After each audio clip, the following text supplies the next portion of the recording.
I'd be lying if I was telling you it's bliss. It's bliss. Everybody should get married. It's the best. It's a lot of work for everybody involved. And with that being said, I do also have a handful of friends that are going through divorces, that I've been to their weddings, and it's challenging. And what I do see is eventually, you can research this yourself.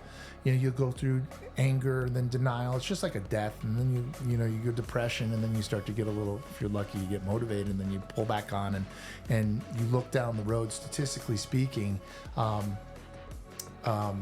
you'll get to a place where you're like, hey, this is actually working again, and you're happier. Two people sometimes, they'll hit a place where they can't grow anymore together, and it's better that their spirit is happier in a place that's not together, and it works out. And sometimes it doesn't work out, and sometimes they should have worked it out and they could have done harder. But that's not for me to figure those things out. That's you're the psychologist, Andy. I mean, what do we glean from the point is I'm trying to say is that you dig into where we are no matter what's happening. And work from there, because too much intellectualizing the options and things you should and couldn't, shouldn't do can be debilitating, paralyzing.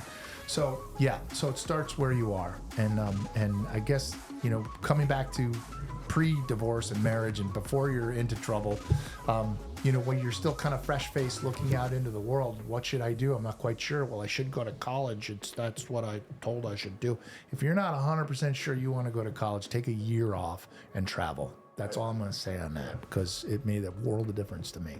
Yeah, I think stepping away from the pressure, stepping away from the pounding in of this is how it's supposed to be, this is the prescribed path, giving yourself long enough to actually form your own opinion by stepping away from all the vortex of what you're supposed to do or you should be doing, going into the great beyond and seeing what else is out there. Yeah. Then the narrow scope that I've been looking at that has been my entire world, I didn't know it was narrow, is now expanding.